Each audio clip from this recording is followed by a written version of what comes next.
भक्ति होती है जो कि आत्म साक्षात्कारी होती है। तुकाराम ने कहा है कि मैं तो वैसे अणु रेणु से भी छोटा हूं, लेकिन आकाश कितना बड़ा। सो कैसे?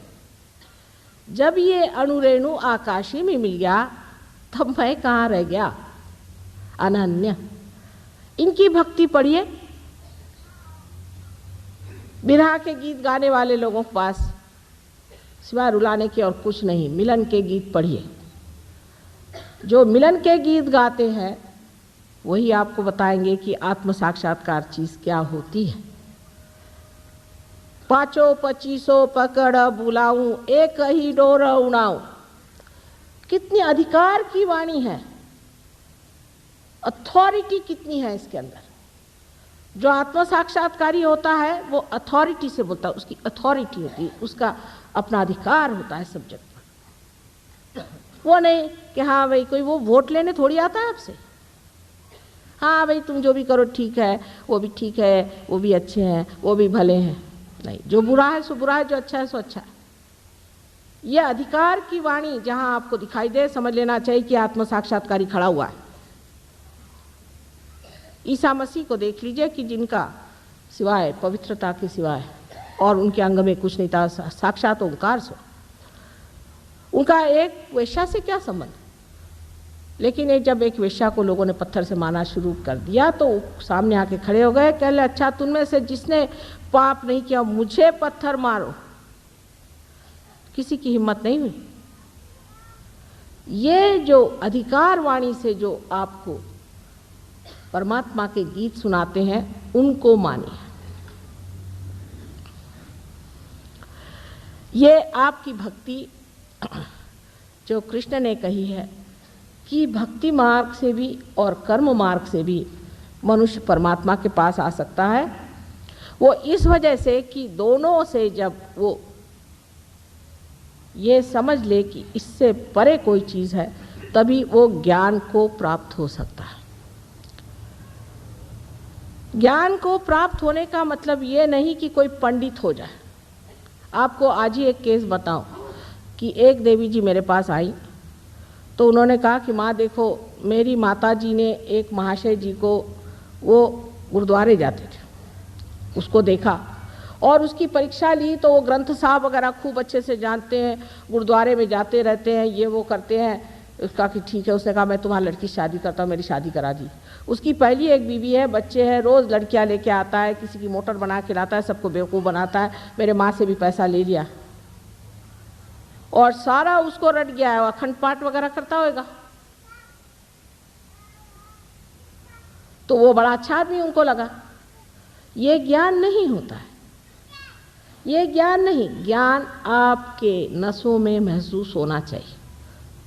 इससे आपको जानना चाहिए कि ये शक्ति जो सारे ऋतु बदलती है, जो सारे जीवंत कार्य करते हैं, वो शक्ति हमारे चारों ओर है। जब भक्ति और कर्म का मेल होता है, ऐसा कहा गया है, तभी ज्ञान प्राप्त होता है। कि जब आप भक्ति को कर्म में इस्तेमाल करते हैं, और अपने ऐसा नहीं, जो भक्ति वाले भक्ति वाले, कर्म वाले वो कर्म वाले। आज आपने भक्ति करी, श्री राम की भक्ति करी, ठीक है, लेकिन आपको ये भी देखना चाहिए कि जब हम श्री राम की भक्ति कर रहे हैं तो उसके साथ हमारे कर्म कैसे हैं? क्या हम श्री राम जैसे हैं? मर्यादा पुरुषोत्तम जैसे हम हैं क्या? हम वाचा से, मन से, बुद्धि से, कर्म से हम क्या श्री रामचंद्र जी जैसे हैं? अगर नहीं हैं हम तो हमारा मेल नहीं बैठा। अब सहयोग में दो नाड़ियाँ जो बताई गई, ईड़ा और पिंगला, इनका मेल जब सर में होता है तो इनसे भक्ति से, या जिसे कहते हैं सुसंस्कारों से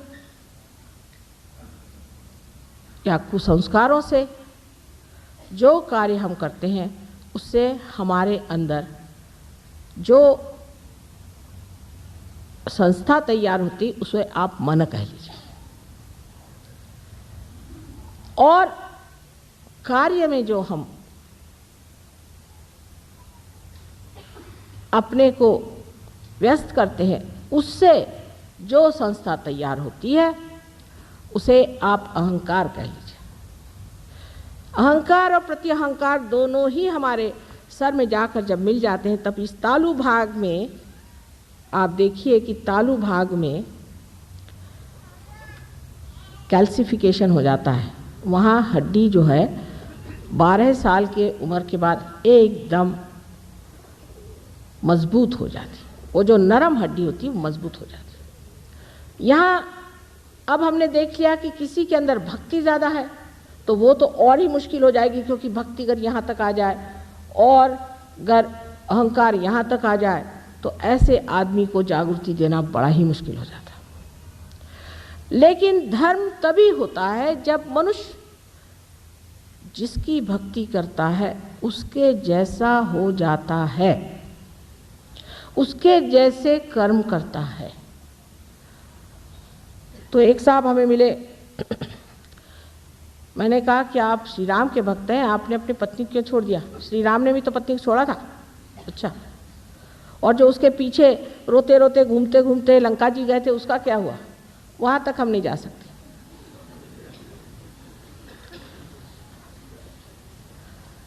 आपने 5 पत्नियां क्यों कर ली? श्री कृष्ण ने भी तो की थी, लेकिन वो तो योगेश्वर थे, उन पे तो कोई चीज़ छाती नहीं थी। तो हम तो उनको मानते हैं, तो हम तो इस मामले में उनको मानते हैं साहब, वो बात अच्छी करी उन्होंने, 5 बीवियां कर ली।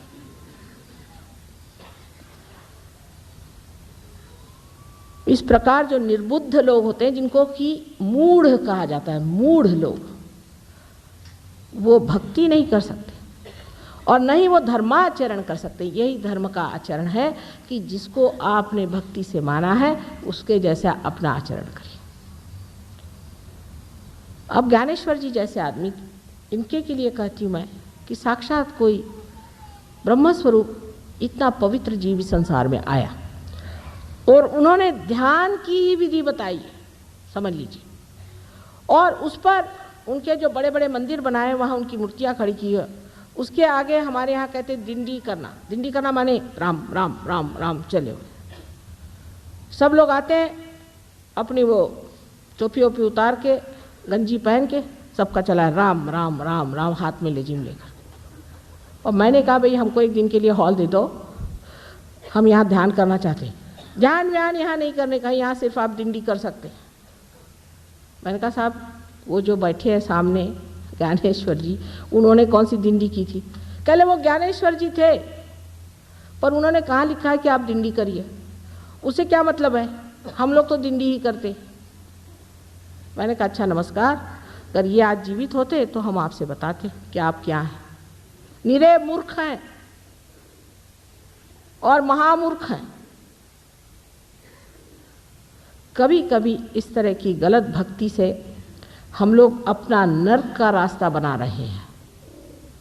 इसलिए सजग हो जाना चाहिए और सतर्क होकर के हमें समझना चाहिए कि हमारे भक्ति में कहाँ दोष आ रहा है। अब सबसे बड़ा दोष भक्ति में इस तरह से आता है कि जब श्री राम आए तो उनसे कहने लगे हम तो भाई परशुराम को मानते हैं, परशुराम ही अच्छे थे क्योंकि मर गए ना। श्री कृष्ण आए, हम श्री कृष्ण तुमको नहीं मानते, हम श्री राम को मानते, हो गया। जीसस आए, हम तुमको नहीं मानते, हम मोसेस को मानते, क्योंकि जो मर गए वो अच्छे अपने जेब में रहते हैं। एक प्लास्टिक का फोटो लगा लिया, काम खत्म। लेकिन वो प्लास्टिक का फोटो आपको कहाँ ले जाने वाला है, ये किस चीज़ का तमगा लगाया है आपने, ये समझ लीजिए। और फिर कहते हैं कि हमने माँ इतनी भक्ति करी और हमारा ऐसा हाल क्यों? तुम तो कहती हो कि हृदय में शिव का स्थान है, हम शिव भक्त हैं, और हमें हार्ट अटैक क्यों आ गया? उसकी वजह ये कि शिवो हम ऐसी वल्गना आपने क्यों करी? क्या आप शिव हो गए? क्या आपने आत्म साक्षात्कार पाया? मैं आत्मा हूँ ऐसे चिल्लाने से वो शिव भी आपसे नाराज हो गए। राम राम राम राम कहने से रामचंद्र जी कहते बाप रे बाप, इससे बचाए रखोगे तो हद हो गई। जिसकी आप उपासना करते हैं वही चक्र आपका पकड़ जाता है। आश्चर्य की बात है और उसी से हम पूछते हैं क्या आप शिव को मानते हैं? माता जी आपने कैसे पहचान लिया? अरे भाई जैसे भी पहचान, तुम्हारे चक्रों से पहचान रही हूँ, कोई इसमें विशेष ज्ञान की जरूरत नहीं है। जिसकी आप उपासना करते हैं और उसके अनुसार आप कर्म नहीं करते हैं और बेकार में उनका बैठ करके भजन करना सुबह से शाम तक, भजन करना चाहिए, मैं ये भी नहीं कहती भजन नहीं करो, पर अगर भजन करने से परमात्मा नहीं मिलने वाले, भज भज भज भज करने से नहीं मिलने वाले, मिलने वाले हैं आत्म साक्षात्कार से, जहाँ आत्मा का प्रकाश हमारे चित्त में आ जाता है। तब हम जानते हैं कि श्री राम जो है वो कहाँ बसे हुए। अब आप देख लीजिए, मैं आपसे बताती हूँ, जो दत्तात्रेय गुरु को मानते हैं उनके पेट में दर्द होता होगा, जो श्री राम को मानते हैं उनको ज़्यादातर लंग्स की बीमारी हो जाएगी, जो शिव जी को मानते हैं उनको अधिकतर हार्ट अटैक आ जाएगा। अब ऐसे कैसे हो सकता है? तो आपने कोई न कोई गलत काम कर लिया। सहजयोग जो है एकदम विशुद्ध और साफ खुला हुआ है।